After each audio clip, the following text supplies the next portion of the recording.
insyaallah ada jalannya, insyaallah, insyaallah, insyaallah. Assalamualaikum warahmatullahi wabarakatuh. Alhamdulillahi rabbil alamin. Arsala rasulahu bil huda wa dinil haqq liyuzhirahu 'ala ad-din kullih wa kafa billahi shahida.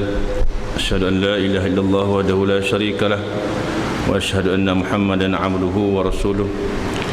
Allahumma shalli wa sallim ala sayyidina Muhammad wa ala alihi wa sahbihi ajma'in. Allahumma rabbi shrah li sadri wa yassir li amri wahlul 'uqdatam min lisani yafqahu qawli. Subhanaka la 'ilma lana illa ma 'allamtana innaka antal alimul hakim. Qala Allah ta'ala fil kitabil karim, a'udzu billahi minash shaitanir rajim. Ya ayyuhalladzina amanu kutiba 'alaikumus shiyam kama kutiba 'alal ladzina min qablikum la'allakum tattaqun. Shadaqallahul azim. Sallallahu rabbuna 'alan nuril mubin Ahmadal Mustafa sayyidil mursalin. Sallallahu rabbuna 'alan nuril mubin Ahmadal Mustafa sayyidil mursalin. Sallallahu rabbuna على النور المبين أحمد المصطفى سيد المرسلين. صلى الله ربنا على النور المبين أحمد المصطفى سيد المرسلين. حسبي ربي جل الله ما في قلبي غير الله.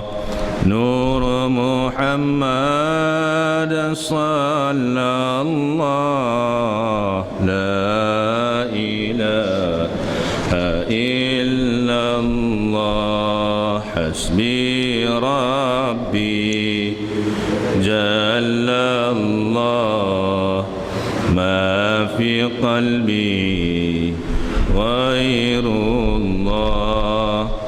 نور محمد صلى الله لا إله إلا الله. حسبي ربي جل الله ما في قلبي غير الله.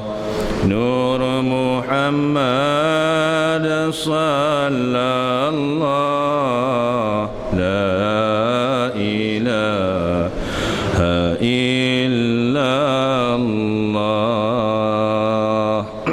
اللهم صل وسلم على سيدنا محمد وعلى آله وصحبه أجمعين. Yang berusaha Jawatan Kuasa Pentadbir Masjid, Tuan Imam, seterusnya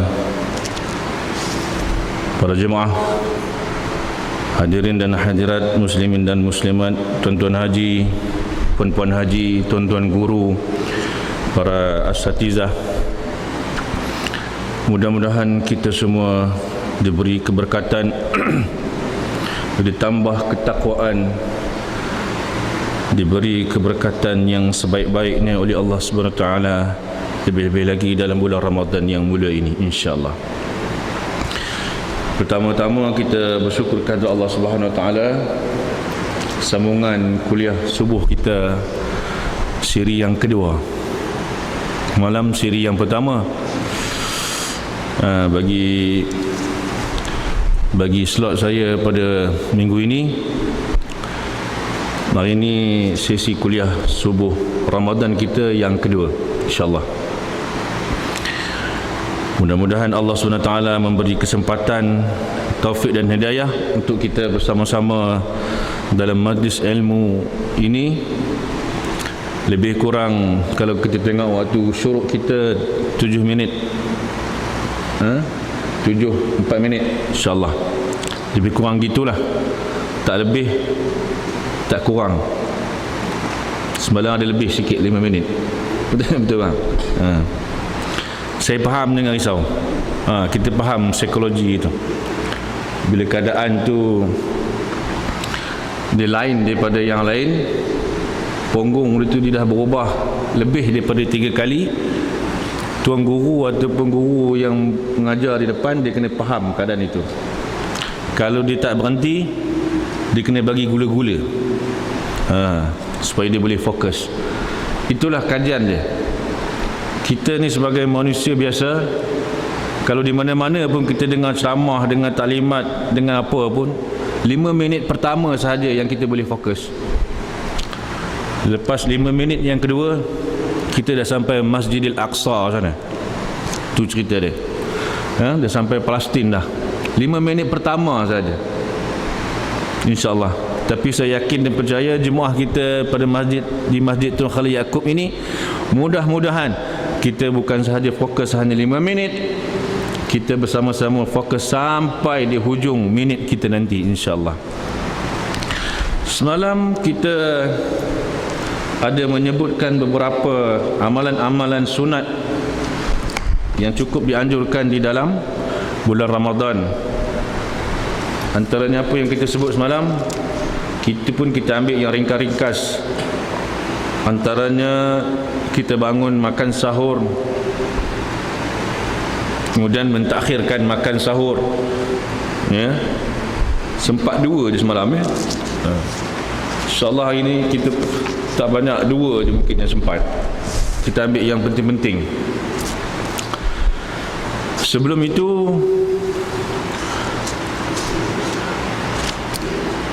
kita nak ucapkan syabas dan tahniah pada jemaah kita pada subuh ini, yang hadir pada subuh ini khususnya.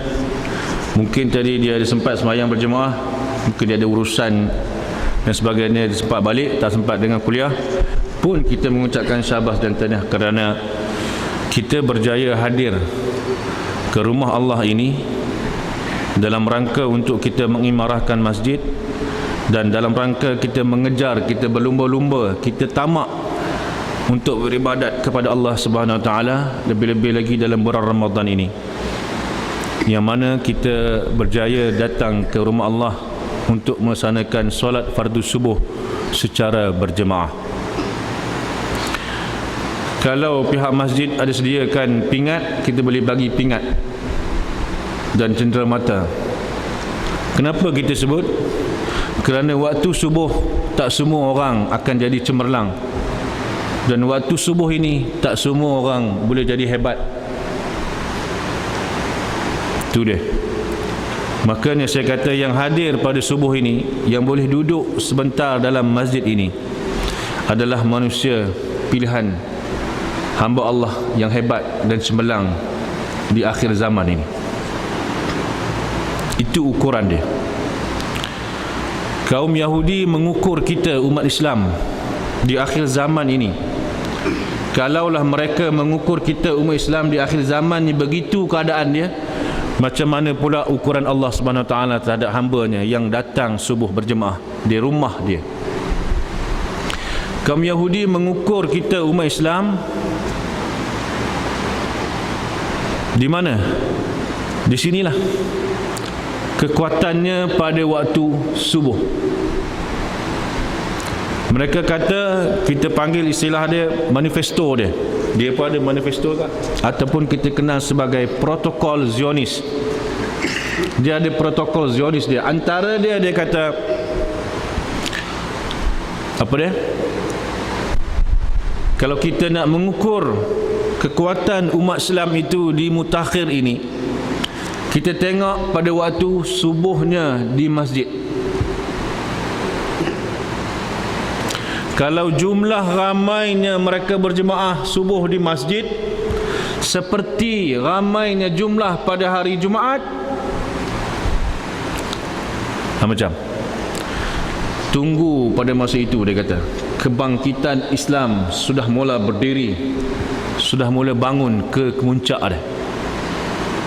Dan masa itu kita pula yang akan ikut kata tunduk mereka, iaitu umat Islam. Agak-agak kita dah bangun belum? Dah sampai kemuncak tak sekarang? Agak-agak. Kita sendiri dah ada jawapan. Itu dia punya protokol dia. Selagi subuh mereka di masjid-masjid di rumah Allah tidak seramai macam pada hari Jumaat, kita boleh duduk lena lagi, kita boleh tidur lena lagi, tak ada masalah. Tapi kalau kita tengok di masjid-masjid rumah Allah pada waktu subuh mereka berjemaah datang ke masjid, ramainya jumlah umat Islam seperti hari Jumaat, tunggulah bahawa kita pula yang akan dipergula-gulakan oleh umat Islam di akhir zaman nanti. Kebangkitan Islam sudah mula bangun pada masa itu. Bila masa dia? Wallahu alam. Bila masa dia? Inilah saat dan ketikanya kita bermula di sini. Boleh kita bermula di sini, bermula sekarang daripada Ramadan ni. Hari ni dah berapa Ramadan tak? 7 Masya Allah, lupa dah. 7 Ramadan dah kita hari ni. Masa berlalu terlalu pantas. Dah 7 Ramadan dah. Saya yakin dan percaya kita dah mula daripada 1 Ramadan hari tu. Maka di sinilah bermula dia. Kita nak bawa bermula Ramadan pada subuh ini, pada satu subuh Ramadan kita dah buat. Kita nak bawa sampai mana? Sampai keluar waktu Ramadan. Itu sebab Allah sebut ayat yang hujung dia, la'allakum tattaqun. Saya berpesan kepada diri yang sedang bercakap ini, dan tuan-tuan, perempuan dan muslimin dan muslimat, hadirin dan hadirat yang dirahmati Allah, begitulah keadaan dia. Kalau kita berjaya bawa keluar permulaan kita di sini pada 7 Ramadan ini, subuh 7 Ramadan ini, kita mampu bawa sampai keluar Ramadan, sampai bila-bila, baru kita rasa hebat, baru kita boleh sebut ayat Allah Subhanahu Wa Taala itu, la'allakum tattaqun. Mungkin itulah yang dimaksudkan Allah setelah kita diperintahkan berpuasa seperti mana umat-umat Nabi yang terdahulu, supaya kamu beroleh takwa, kata Allah. Mudah-mudahan kita mampu bawa keluar sampai Ramadan, solat subuh berjemaah di masjid yang kita cintai ini. Inilah masjid qaryah kita, tak ada lain dah. Inilah masjid tempat kita. Jatuh bangun, sinilah tempatnya. Bermula di sini. Insya-Allah. Mukadimah 5 minit. Selesai satu masalah. Nombor 1. Soalan semalam okey, boleh kita boleh test soalan yang semalam ni tak? Baik, yang kedua,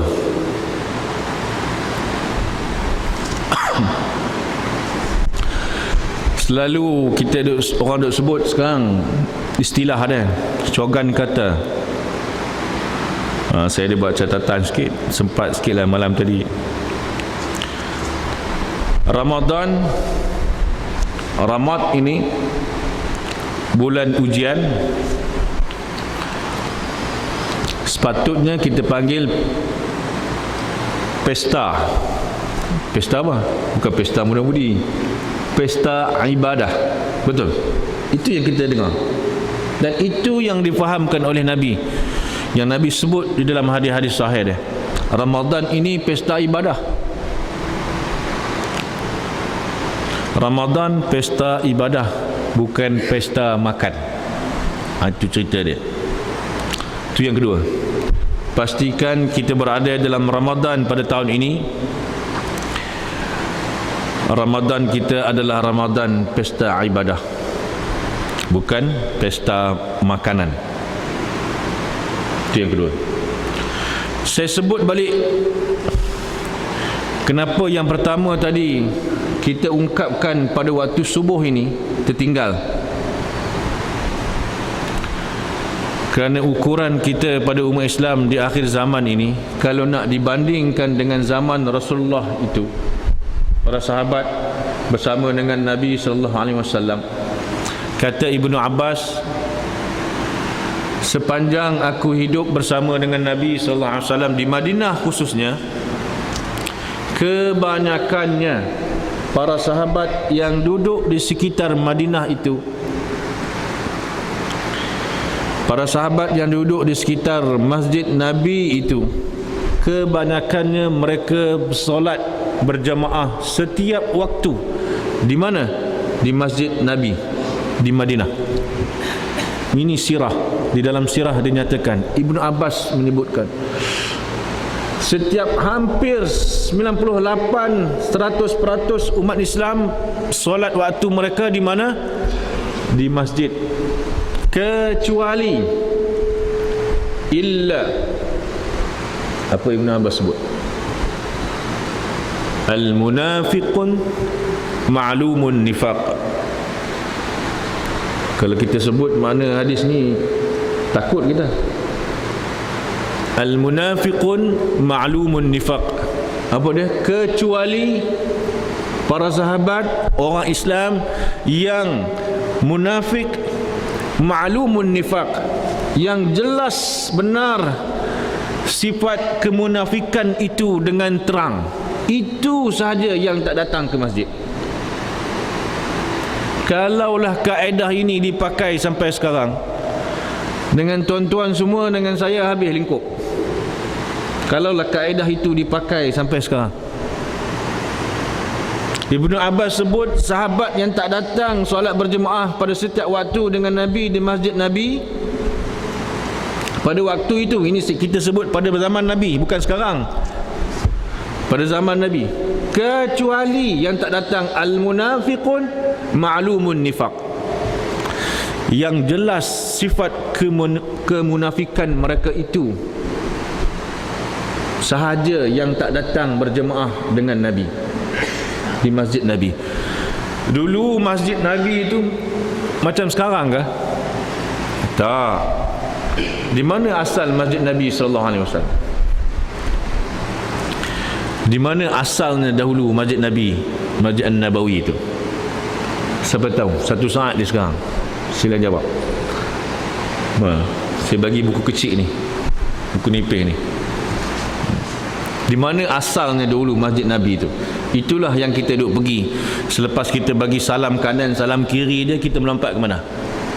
Kalau kita di Madinah, kita melompat ke mana dulu? Kalau kita biasanya kita sempat berdoa, zikir sekejap. Tapi kalau geng lain, geng-geng Arab lain, dia tak sempat dah. Sama kata bagi salam ni, kanan kiri dia tom, tiba-tiba dia duduk depan mimbar Rasulullah dia. Mereka berebut masuk dalam kawasan Raudah itu, Raudatul Jannah itu, taman-taman syurga itu. Itulah asalnya, luasnya dulu Masjid Nabi. Dia lebih kepada memanjang, betul? Memanjang. Siapa kita yang dah pergi? Perempuan di ruangnya di belakang, itu pun sebagai tambahan. Itulah asalnya Masjid Nabi itu. Di hujung sana, katakanlah ini mimbar Nabi yang tinggi itu, di hujung sana makam Nabi, makam Rasulullah. Sebelah ada Abu Bakar, sebelah ada Umar. Makam Rasulullah itu, itulah rumah Aisyah. Rasulullah SAW hidup bersama dengan isterinya yang namanya Aisyah itu. Itulah rumah, itulah bilik. Kalau kita tengok sebenarnya keadaannya bukan panggil rumah pun, macam bilik kecil sahaja. Itulah rumah bilik Rasulullah bersama isterinya Aisyah radhiyallahu anha. Dan pagi Isnin itulah Nabi meninggal pada 12 Rabiul Awal. Di situ jugalah Nabi dimakamkan, di dalam kamar itu. Nabi lahir hari Isnin.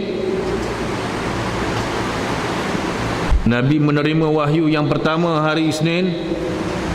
Nabi wafat pun pada hari Isnin. Makanya hari Isnin cukup istimewa bagi Rasulullah. Hanya Allah sahaja yang mengetahui apa yang ada dalam hari Isnin itu. Pagi Isnin itulah kebanyakannya yang masyhur di dalam hadis, Nabi meninggal sebelum setengah hari Isnin itu. Kenapa Ibnu Abbas sebut, dimeriwayatkan daripada Nabi SAW, begitu keadaannya para sahabat salat berjamaah di masjid? Kerana aku tengok sendiri dengan mata kepalaku sahabat yang sakit, sahabat yang uzur dipapah oleh sahabat lain untuk masuk dalam masjid Nabi. Dipapah kiri dan kanannya. Malah ada dalam hadis sahih, Nabi sendiri pun dalam keadaan yang begitu rupa juga.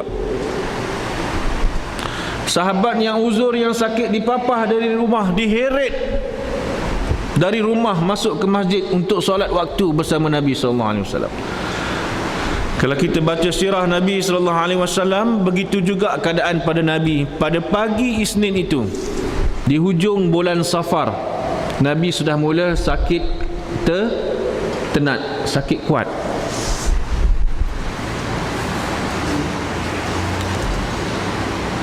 Demam yang cukup tinggi. Nabi selak lansir tu, tingkap dia tengok sahabat jemaah dah tunggu dah di masjid. Pada pagi Isnin itu nak menunaikan solat subuh, ahli keluarganya yang terdekat datang. Siapa dia? Menantu dia, Sayyidina Ali, anak dia Fatimah, Aisyah, isteri dia. Itulah lebih kurang ahli keluarga dia. Ibnu Abbas, ahli keluarga yang terdekat. Sedara sahur tadi tak habis lagi, tuan-tuan.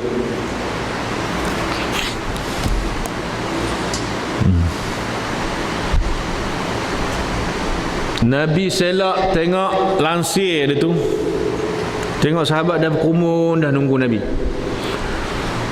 Sayyidina Ali dengan Ibnu Abbas masuk dalam rumah. Nabi suruh bawakan Nabi ke dalam masjid. Sebelah aja. Ya, sebelah aja.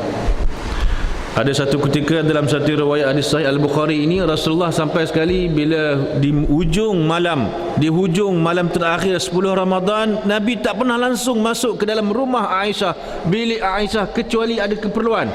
Nabi hanya masukkan kepala dekat tingkap gitu je. Contohlah kita membayangkan kalau dalam hadis ini, sehingga kan Nabi hanya memasukkan kepala, menjenguk gitulah dalam bilik Aisyah tu. Aisyah hanya sempat menyisirkan rambut Rasulullah saja.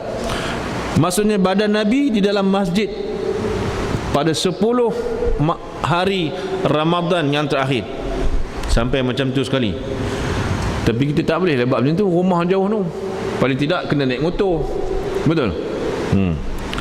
Begitulah keadaannya Raudah itu dengan rumah Rasulullah, bilik Rasulullah itu, sampai begitu sekali. Jadi pada pagi itu Nabi menyuruh sahabatnya, saudara keluarganya yang terdekat, Ali dengan Ibnu Abbas, memapah, dipapah bau kiri dan kanan Nabi. Nabi bangun jadi papah, berdiri, baru nak berdiri tegak, belik, boom, tumbang balik. Pagi Isnin itu adalah kemuncak dia. Nabi nak bertemu dengan Allah Subhanahu wa ta'ala, Allah Azza wa Jal, pada pagi itu. Bangun kali yang kedua, angkat papah, baru nak jalan sikit, tumbang. Sehingga kan di dalam hadis, ketika Ali memapah kiri dan kanan dengan sahabatnya, memapah bahu Rasulullah, kaki Rasulullah dalam istilah, dalam makna terjemah hadis ni kita sebut apa? Terjelepek. Orang Melaka terjelepek, terjeleh. Kaki ni melepek gitu. sampai kaki Rasulullah ni terjelepit. Apa panggil, kita panggil sebab apa? Jelepit lah. Terseret. Nah, terseret kaki Rasulullah itu, terseret ke atas tanah. Begitulah keadaannya. Sampai macam tu sekali diheret kaki Rasulullah daripada bilik Aisyah itu masuk ke kawasan masjid yang namanya sekarang Raudatul Jannah itu. Bangun yang ketiga, belik tumbang, pitam. Nabi tanya, wahai Ali, adakah umat Islam, adakah para sahabat sudah menaikkan solat? La, ya Rasulullah. Belum, ya Rasulullah. Wahum yantanziruna, mereka sedang menunggu kamu, ya Rasulullah. Sahabat tak semayang lagi selagi tidak menunggu imam besarnya, iaitu Rasulullah sallallahu alaihi wasallam sendiri. Itulah di dalam rekod, Nabi tak pernah lagi tidak menjadikan imam kecuali pada beberapa hari saat di hujung kewafatannya, melainkan Nabi yang akan menjadi imam kepada para sahabatnya pada masa itu. Begitulah keadaannya. Bagaimana Nabi menganjurkan, makanya setengah dalam pandangan imam-imam mazhab, khususnya Imam Ahmad Ibn Hanbal, menyatakan solat berjemaah ini wajib. Apa sumber nas dia? Dipakai guna sumber nas ni tadilah. Nas yang mengatakan hadis Nabi, hadis sahih yang menyatakan Nabi dipapah oleh Sayyidina Ali sampai kaki Rasulullah terseret ke bumi, ke tanah untuk bawa masuk ke dalam masjid. Ini nas dia. Kalau Imam Syafi'i pun buat lagu tu pada kita, tuan-tuan, entah mau merangkak kita datang ke masjid ni agak. Antaranya mazhab Imam Ahmad Ibn Hanbal menyatakan solat berjemaah ini wajib. Apa sumber dia, nas dia, hadis dia? Inilah tadi yang kita baca, yang saya sebutkan tadi. Nak menyatakan begitu sekali keadaan dianjurkan oleh Nabi sallallahu alaihi wasallam untuk kita solat berjemaah, lebih-lebih lagi bulan Ramadan ini yang sunat jadi fardu, yang fardu diganda-gandakan oleh Allah SWT dalam bulan yang mulia ini. Macam boleh kita bawa Ramadan pada pagi ini sampai keluar Syawal, sampai kita jumpa Ramadan tahun depan, bermulanya di sini. Bermula pada waktu subuh. Kalau siang mungkin kita sibuk bekerja, Zuhur Asar payah nak dapat. Subuh mungkin ada lapang. Maghrib, Isya di rumah Allah ini, insya-Allah.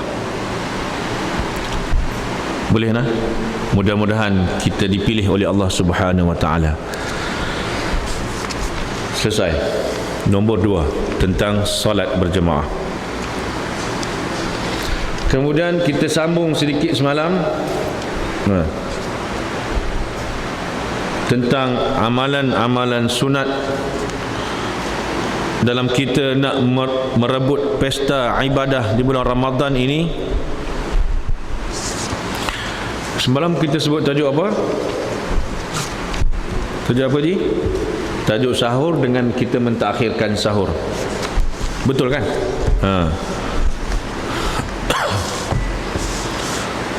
Saya nak baca satu hadis Nabi sallallahu alaihi wasallam yang cukup popular. Tu dia. Mana dia? Dah tanda dah semalam ni. Biasa kita dengar. Walaupun tiap-tiap tahun kita dengar, tapi kita tak apa-apa, termasuk saya juga.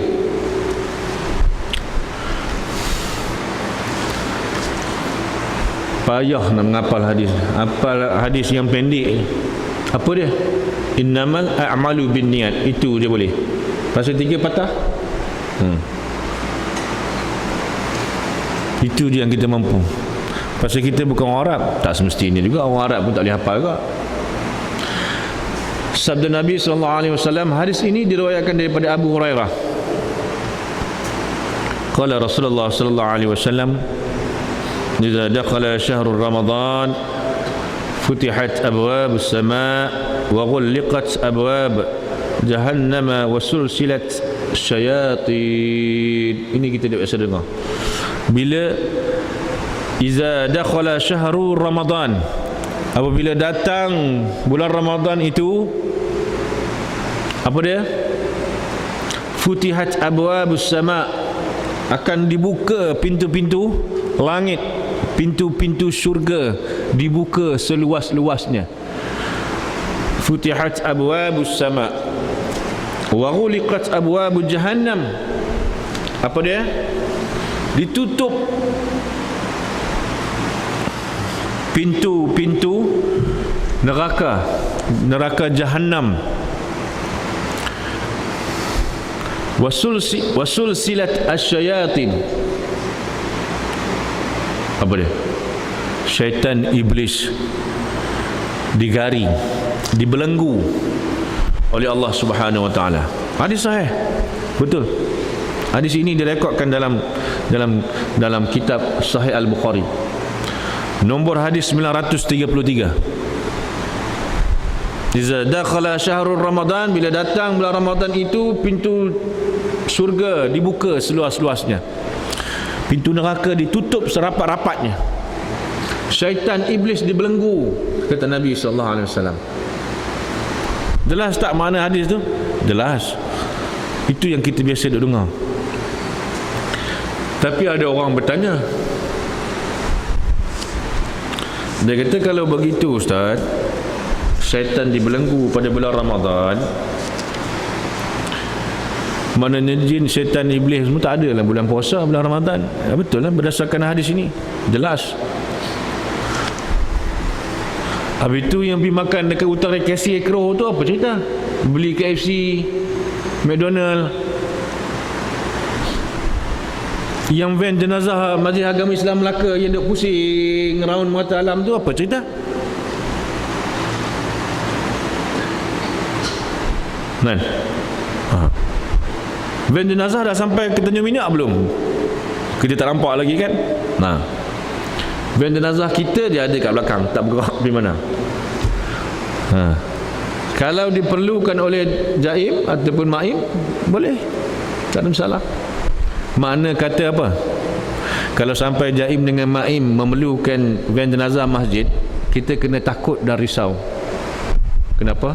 Bermakna orang tak berpuasa bulan Ramadan dah sampai melimpah-limpah, tak cukup van, kena pakai van masjid tu Khalil. Contohlah. Jangan kita suka, kita mesti sedih dan risau. Betul tak? Betul juga dia tanya. Habis tu kalau syaitan iblis dibelenggu pada Ramadan, mana mungkin van jenazah ni penuh orang yang tak puasa, yang minum, yang makan, yang beli KFC, beli McDonald, pergi menyorok.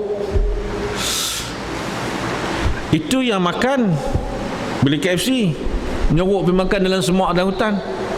Yang pakai helmet masuk kedai nombor, dia tak pakai lepas, dia pakai helmet. Lepas tu dia tutup cover tu. Dia cover juga. Pasal dia cover dia tu warna gelap. Apa cerita Ustaz? Siapa yang bawa dia ke dalam itu? Apa kita nak jawab? Tapi Nabi, dalam hadis Nabi sallallahu alaihi wasallam ni disebutkan segala semua syaitan iblis dibelenggu. Wa ghulliqat abwabu jahannam wa sulsilat asyayatin.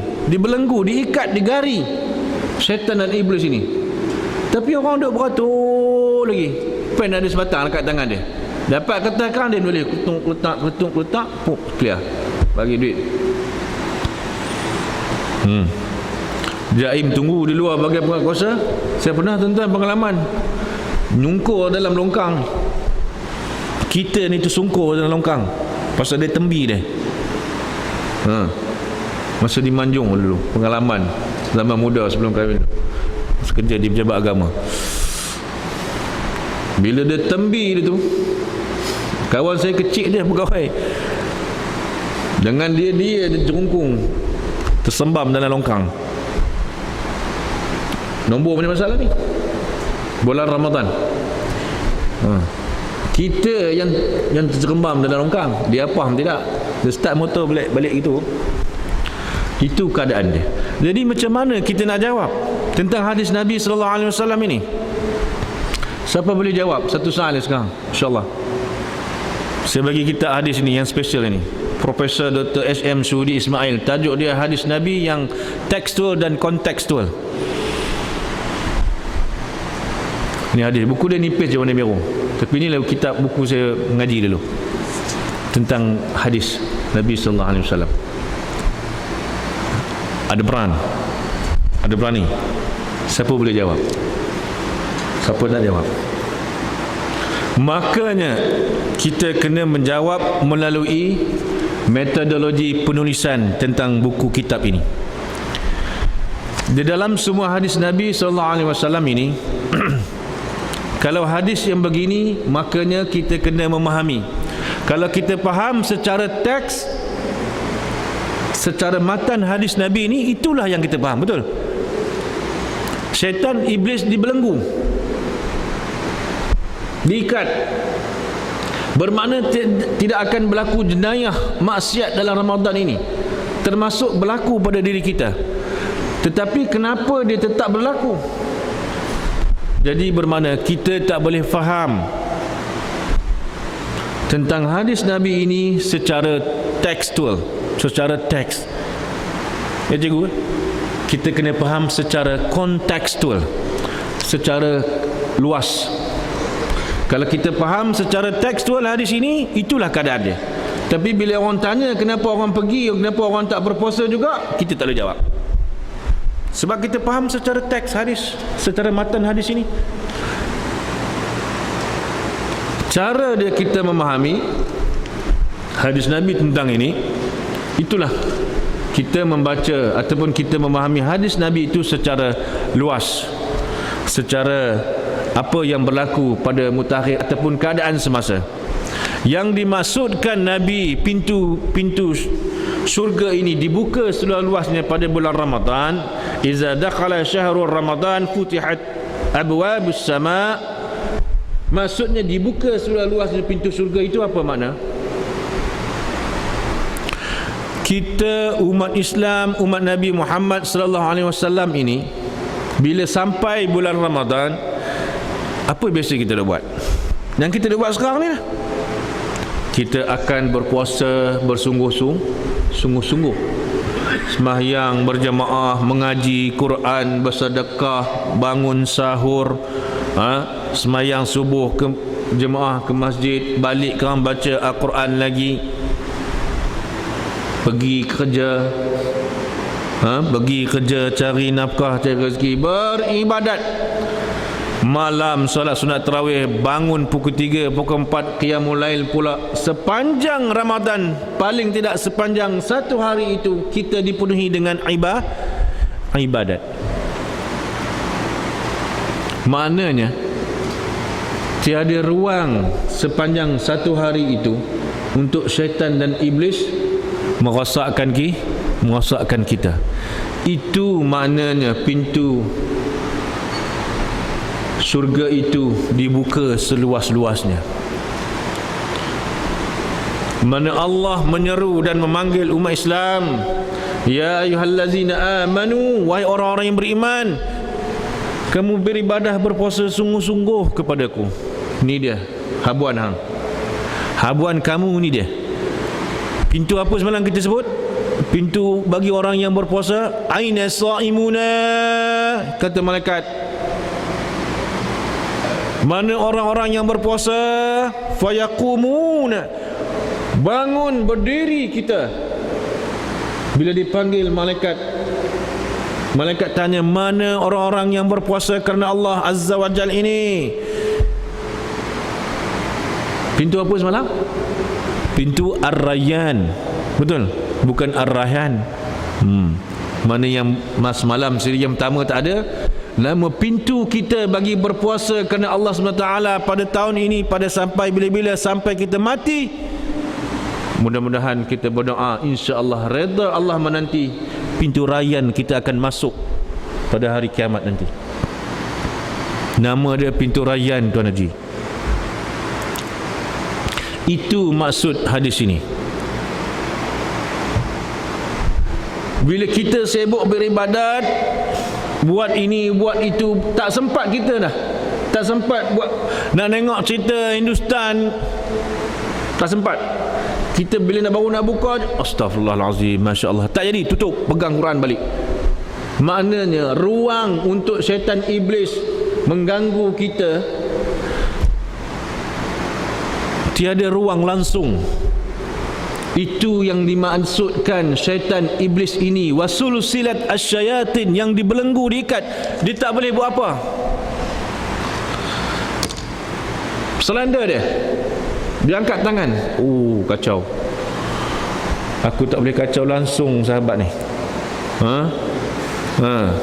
Haji Mahdi hebat. Tak boleh pergi.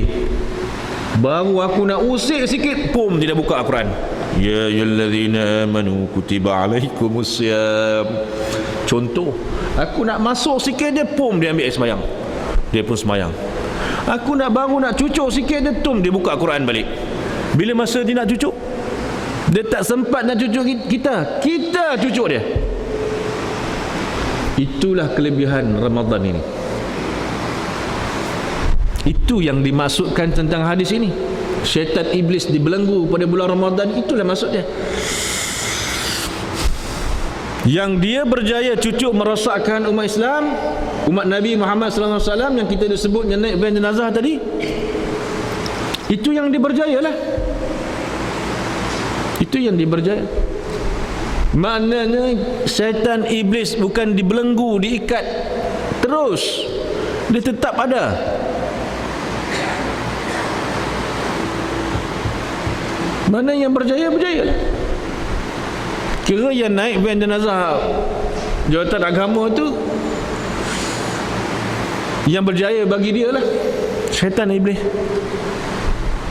Kita insya-Allah, mudah-mudahan doa kita supaya yang dimasukkan hadis Nabi tentang ini, wasulusilat asyayatin, syaitan di iblis dibelenggu ini, itulah keadaan dia.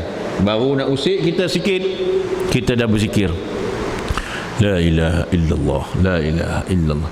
Pasal kita tahu ni, Ramadan ini yang sunat jadi fardu, yang fardu diganda-gandakan oleh Allah Subhanahu wa taala pada bulan Ramadan ini, yang tak ada pada bulan lain. Itu sebab Nabi pernah menyebutkan dalam hadisnya, kalaulah umat aku tahu kelebihan Ramadan ini begitu hebatnya, kamu akan mohon kepada Allah Subhanahu wa taala, kamu nak sepanjang tahun itu berlaku macam bulan Ramadan. Kamu akan mohon kepada Allah, nak mohon kepada sepanjang tahun 12 bulan ini bulan Ramadan. Kalau kita tahu itu keadaannya. Faham dah? Boleh? 3 tentang hadis tadi. Tentang hadis apa dia? Dakhalal syahrul Ramadan, bila datang bulan Ramadan terbuka pintu syurga seluar luasnya. Maknanya Allah mengajak kita yang beribadat setiap hari ni, start daripada subuh ni kerang balik mengaji kejap, agak terlelap ni, terlelap baca Quran ni, sambil duduk sambil gitu terpegang Al-Quran, tak apa. Al-Quran ini besok dia akan jawab di hadapan Allah, memberi syafaat kepada kita. Al-Quran yang kita baca hari ini, tuan-tuan, biar sampai tertidur. Jangan baru baca semuka Al-Quran yang baca kita. Paling tidak sampai tertidur tu mestilah 4 muka. Betul ni? Haji Mahdi dia kuat mengaji, main-main. InsyaAllah saya pun nak mengaji tilawah dengan dia.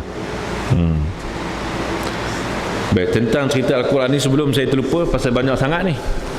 Maklumlah siri yang kedua, kan tak sempat lagi nak cakap. Kaedah dia saya bagi tahu, kalau kita nak khatam tahun ini, yang selama ni kita tak pernah berkata khatam ni sudah khatam belum lagi pernah. Khatam kita Nuh, zaman kita tingkat 4, tingkat 3 dulu.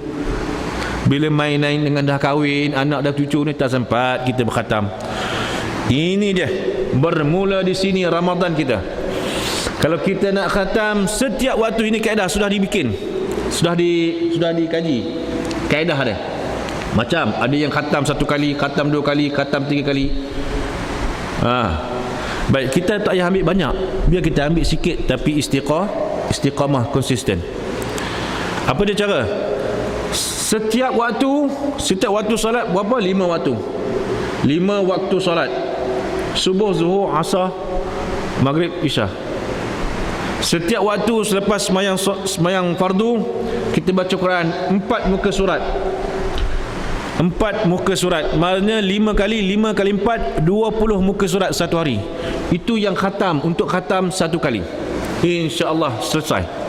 Kalau kita yang tak darus, yang tak join tadarus di masjid lah, kita yang di rumah yang bersendirian. Betul? Itu kaedah dia. Setiap waktu solat, selepas waktu solat, baca 4 muka surat ayat Al-Quran. Maksudnya ada 5 waktu, 5 kali 4 20 muka surat satu hari. Itu untuk khatam satu kali. Boleh? Ingat? Tuan Jumadi ingat 4 muka surat. 4 muka surat. Glamour dia nama dia pagi ni.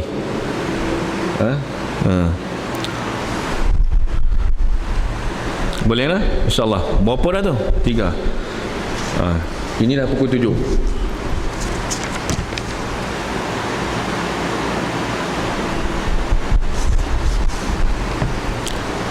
Bila saya sebut khatam satu kali tadi, ini antara yang kita nak sebut pada pagi ini. Nombor 8, memperbanyakkan bacaan Al-Quran dan memahami maksud Al-Quran itu pada bulan ini, insyaAllah. Di samping kita membaca, ada ruang dan ada kesempatan cari Al-Quran yang terjemahan. Dia ada tulis sikit uraian-uraian, tafsir dia bawah tu, baca sedikit apa cerita dia, surah Hud ke surah Maryam ke, begitu. Memang kita tak sempat nak baca semua satu persatu, banyak tuan-tuan. Nabi sebut sallallahu alaihi wasallam bersabda, puasa dan Al-Quran, as-siyamu wal Quran sya'fan lil 'abdi yaumal qiyamah. Ini dia saya sebut tadi. Puasa dan bacaan Al-Quran kita pada hari ini akan memberi syafaat, menjadi tebusan kepada hamba Allah di hadapan Allah Subhanahu wa taala pada hari kiamat. Yaqulu as-siyamu ya rabbi mana'atuhu at-ta'am wa syahwata fasha'fani fihi, wa yaqulu al-Quran mana'atuhu an-nawmi bil-lail fashafi'ani fihi fashafa'ani fayadkhulul jannah. Bergulung-gulung menyebut pasal Arab. Hadis ini lebih baik, senang, mudah sikit kita baca ayat Quran. Puasa berkata, puasa kita ni bercakap di hadapan Allah Subhanahu Wa Taala, hai Tuhanku, wahai Tuhanku, aku telah mencegahnya dari makan dan bersetubuh pada siang hari. Siam kita pada hari ini bercakap nanti di hadapan Allah Subhanahu Wa Taala, bang. Masya Allah. Aku ni puasa bulan si bulan, wahai Allah, yang mencegah dia daripada makan dan minum dan bersetubuh pada siang hari. Maka beri izinlah kepadanya untuk memberi syafaat. Maka izinkan aku memberi syafaat untuk Tuhan aku ini. Setelah as-siyam selesai, dia memberi syafaat dan minta mohon kepada Allah. Al-Quran pula sebut, Al-Quran pula berkata, wahai Tuhanku, aku telah mencegahnya daripada tidur di malam hari, maka berilah kepadaku izin untukku memberi syafaat kepada Tuanku ini. Syafaat puasa dan Al-Quran itu diterima, maka hamba itu pun masuk ke dalam syurga. Boleh? InsyaAllah. Supaya Al-Quran yang kita baca dengan puasa yang kita buat hari ini, mereka bercakap nanti di hadapan Allah Subhanahu Wa Taala, membantu kita, menjadi tebusan untuk kita kepada Allah Subhanahu Wa Taala, dan menolak kita untuk masuk ke dalam syurga Allah Subhanahu Wa Taala. 4. Yang keempat betul? Tahiyya dah tidak, yang keempat pun Angguk opelah tak? Saya pun tak ingat dah. 4 ke 5 ke, tapi bunyinya gitulah. 5. Tadi 4 tadi. Yang kelima itu tadi Quran. Saya tak mau sebut banyak, kita tahu dah kelebihan baca dia apa ke. Saya dah sebut satu dah, menjadi tembusan. Maka bacalah Quran banyak-banyak kita, mana yang kita mampu. Baca 4 muka surat tadi. Kemudian memperbanyakkan bersedekah. Memperbanyakkan bersedekah. Saya nak sebut satu je dalam konsep bersedekah ni. Kita nak ambil satu je yang Nabi sebut dalam hadis dia. Sedekah yang macam mana? Sedekah kita bagi duit untuk masjid pada anak yatim, tak masalah, teruskan. Tapi sedekah yang saya nak masukkan ini, Nabi sebut sallallahu alaihi wasallam, Nabi sallallahu alaihi wasallam pernah menyebutkan dalam hadisnya, man fatara sa'iman falahu ajru sa'imin la yanqusu min ajri sa'imi syai'in. Barang siapa man fatara sa'iman, memberi makanan untuk mereka yang nak berbuka puasa. Man fatara sa'iman, barang siapa yang memberi makanan kepada orang yang nak berbuka puasa, falahu ajru sa'imin. Masya Allah. Bayangkan tuan-tuan, kalau berlaku di Madinah dengan Ramadan itu, berapa ramai, berapa ribu, berapa juta manusia yang pergi umrah pada bulan Ramadan di Mekah Madinah, yang makan, yang masuk dalam Masjid Madinah dengan Masjidil Haram itu datang berlenggang tangan saja, kosong, tak ada bawa bekal apa-apa. Nabi sebut falahu ajru sa'imin, orang yang memberi sedekah makan kepada orang yang nak berbuka itu, dia dapat pahala. Dapat pahala puasa orang yang berbuka itu. Orang tanya pula, habis tu kita ambil pahala dia ke Ustaz? Habis tu pahala orang yang buka makan kita punya ni, dia kosong lah. Pula dah. Bukan. Maksud dia, kita dapat sama pahala orang yang kita bagi makan itu. Kalau pahala dia ribu-ribu satu hari, itu jugalah yang kita dapat Allah beri ganjaran. Itu saya masukkan.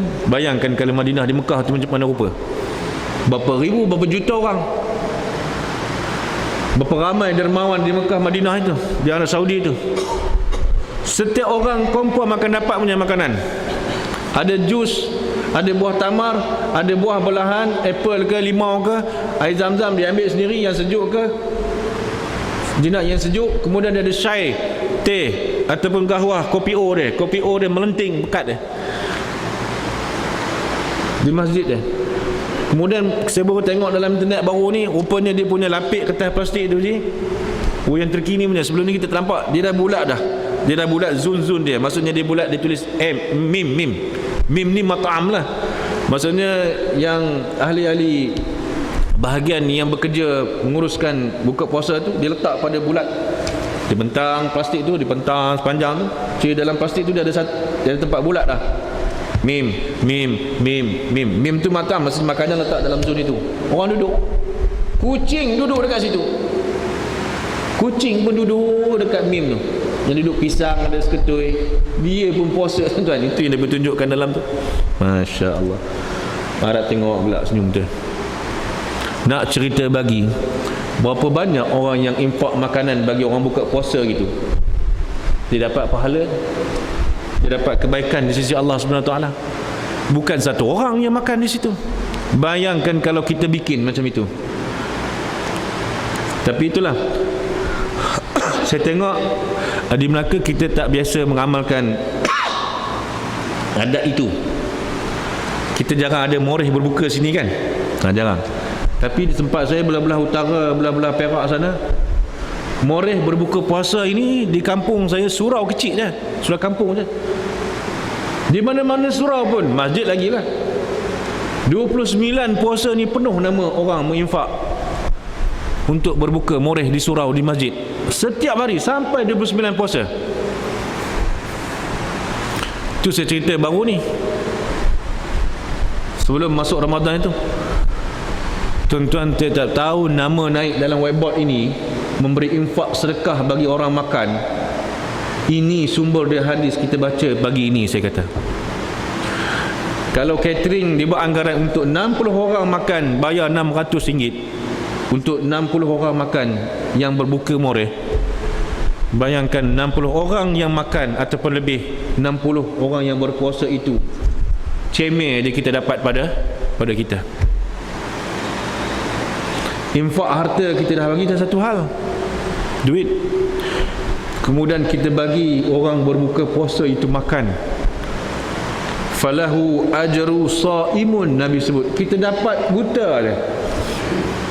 Pahala orang yang berpuasa itu dapat ke kita. Pahala kita lain. La yanqusu min ajri saimi syai'in. Nabi SAW sebut lagi apa dia?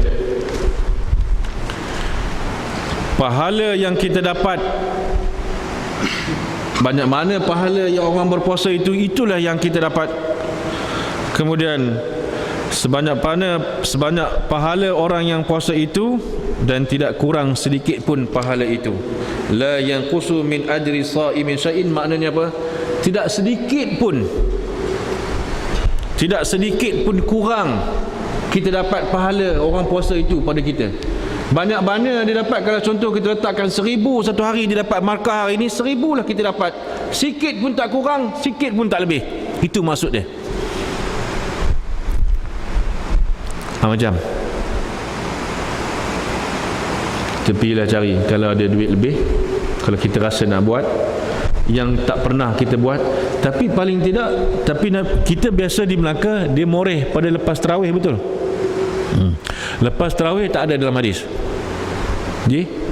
Tapi sedekah kita tu tetap dapat. Tapi mungkin kebaikan, ganjaran, pahala tu mungkin tak sama dengan yang kita dapat. Pasal yang Nabi maksudkan ini, kita beri makan kepada orang berbuka puasa. Falahu ajru saimun, kita dapat sebiji pahala itu pada kita. Bagi orang yang berbuka. Moreh ni orang dah makan dah, orang dah kenyang, dia dah berbuka.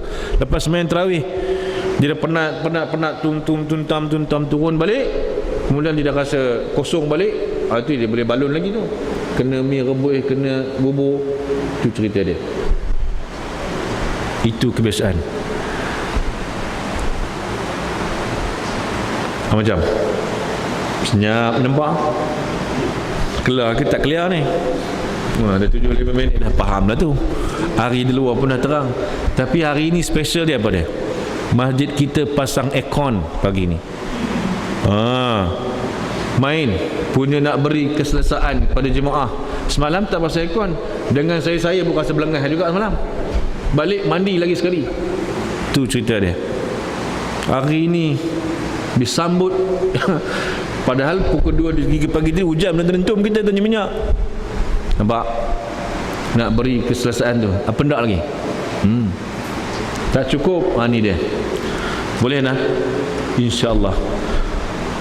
Kita sebut beberapa hadis Nabi tentang Ramadan yang mulia ini, dan kelebihan-kelebihan amalan-amalan sunat. Banyak yang saya catat ni tapi tak sempat dah. InsyaAllah lain masa kita jumpa lagi, kita bertemu lagi dalam kuliah-kuliah tazkirah kita yang akan datang.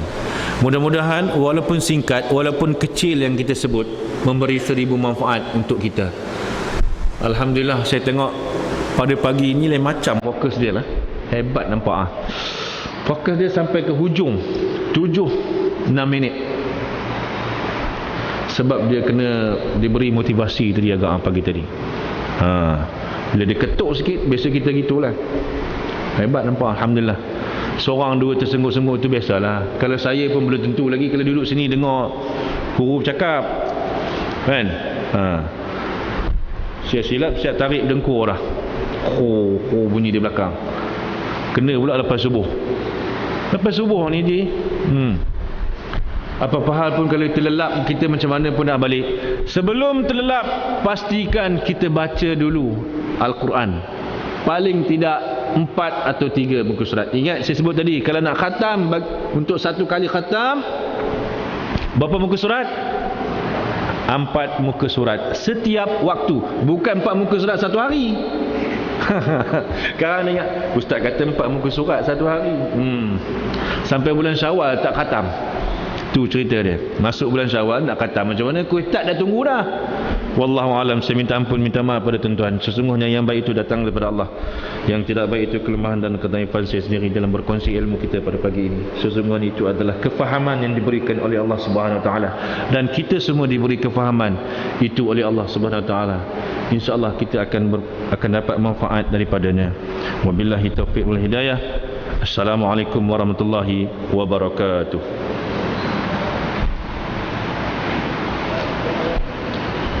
Doa sikit ni. Bismillahirrahmanirrahim. Alhamdulillahirabbil alamin. Wassalatu wassalamu ala asyrafil anbiya wal mursalin wa ala alihi washabbihi ajma'in.